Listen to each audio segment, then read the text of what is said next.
जय श्री कृष्ण। ह्या आमच्या गौरी पूजनाचा व्हिडिओ आहे। तर तुम्ही पाहू शकता आमच्याकडे गौरी बसलेली आहे आणि गणपतीही पूजन झालेलं आहे। तर गौरी आमची कशी दिसते हे कमेंट करून नक्की लिहायला विसरू नका। आवडल्यास लाईक करा, शेअर करा, सबस्क्राइब करा। तर गौरी ही समृद्धी, पवित्रता आणि शक्तीचे प्रतीक मानली जाते। तिची पूजा केल्याने कुटुंबात शांती, सुख, समृद्धी येते अशी लोकांची श्रद्धा। गौरी पूजन हे भाद्रपद महिन्यात केला जाणारा एक महत्त्वाचा सण आहे, ज्यामध्ये देवी पार्वती गौरीची पूजा केली जाते। महाराष्ट्रात मोठ्या उत्साहात हा सण साजरा केला जातो। याला ज्येष्ठ गौरी असेही म्हणतात। या पूजेमुळे घरात सुख, समृद्धी येते अशी श्रद्धा आहे। गौरीच्या आवाहनानंतर तिची मूर्ती किंवा प्रतीकाचे विधिवत पूजा करून महानैवेद्य अर्पण केला जातो। ज्येष्ठ गौरीची कहाणी करूयात। आटपाट नगर होतं, तिथे एक गरीब ब्राह्मण राहत होता। पुढे एके दिवशी काय झालं, भाद्रपद महिना आला। घरोघरी लोकांनी गौरी आणल्या, रस्त्यावरती बायका दृष्टीस पडू लागल्या, घंटा वाजू लागल्या। हे त्या ब्राह्मणाच्या मुलांनी पाहिलं। मुलं घरी आली, आईला सांगितलं, आई आई आपल्या घरी गौरी आण। आई म्हणाली, बाळांनो, गौर आणून काय करू, तिची पूजापत्री केली पाहिजे, घाण घाटल्याचं नैवेद्य दाखवला पाहिजे आणि आपल्या घरात तर काही नाही। तुम्ही बापाजवळ जा, बाजारातलं सामान आणायला सांगा, सामान आणलं म्हणजे गौर आणीन। मुलं तिथून उठली, बापाकडे आली, बाबा बाजारात जा, घाटल्याचं सामान आणा म्हणजे आई गौर आणीन। बापानं घरात चौकशी केली, मुलांचा नाद ऐकला, मनात फार दुःख झालं। सोन्यासारखी मुलं आहेत, पण त्यांचा हट्ट पुरविता येत नाही। गरिबापुढं उपाय नाही, मागायला जावं तर मिळत नाही, त्यापेक्षा मरण बरं। म्हणून उठला, देवाचा दावा केला, तळ्याच्या पाळी गेला, जीव द्यावा म्हणून निश्चय केला। अर्ध्या वाटेवर गेला, इतक्या संध्याकाळ झाली। जवळच एक म्हातारी सवाशीण भेटली, तिनं त्यांची चाहूल ऐकली। कोण म्हणून विचारलं, ब्राह्मणानं हकीकत सांगितली। म्हातारीनं त्यांचं समाधान केलं, गोदाच्या 4 गोष्टी सांगितल्या। ब्राह्मणानं म्हातारीला घरी आणलं, बायकोनं दिवा लावला, चौकशी केली, पाहुण्याबाई कोण आणल्या म्हणून विचारलं, नवऱ्यानं आजी म्हणून सांगितलं। बायको घरात गेली आणि आंबिला करता कन्या पाहून लागली।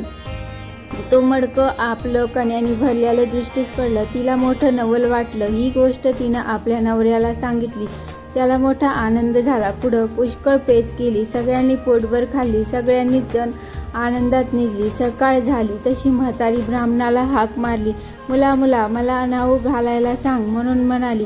घन गावटलं देवाला कर, नाही काही म्हणू नको, रडगाणं गाई गाऊ नको। ब्राह्मण तसाच उठला, घरात गेला, बायकोला हाक मारली, अगं ऐकलंस का, आजीबाईला नाऊ घाल असं सांगितलं। आपण उठून भिक्षेला गेला, भिक्षा पुष्कळ मिळाली, सपाटून गुळ मिळाला। मग सगळं सामान आणलं, ब्राह्मणाला आनंद झाला। बायकोनं सर्व स्वयंपाक केला, मुला बाळा सुद्धा पोटभर जेवली। म्हातारीनं ब्राह्मणाला हाक मारली, उद्या जेवायला खीर कर म्हणून सांगितलं।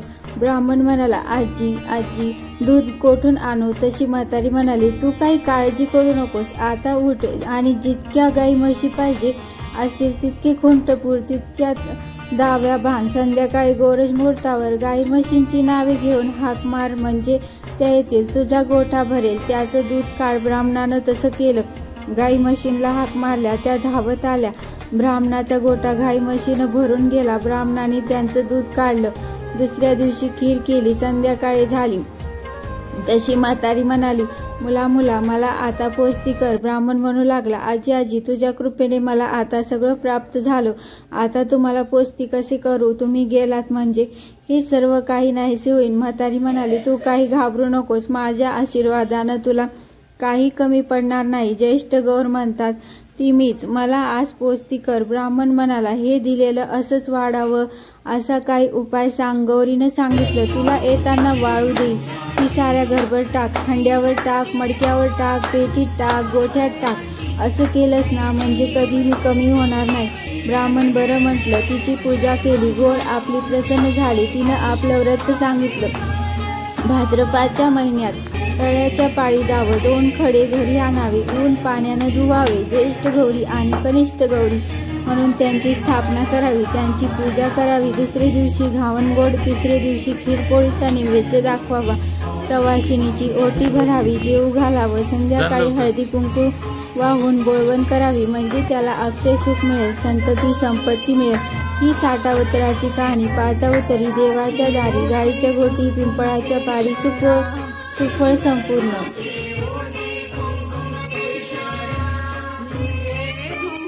कहाणी ऐकल्याबद्दल धन्यवाद.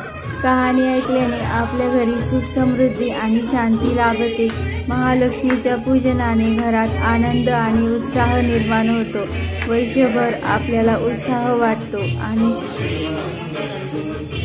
गौरीचे आवाहन भाद्रपद महिन्यात अनुराधा नक्षत्रावर गौरीचे आवाहन केले जाते आणि ज्येष्ठ नक्षत्रावर तिची पूजा केली जाते.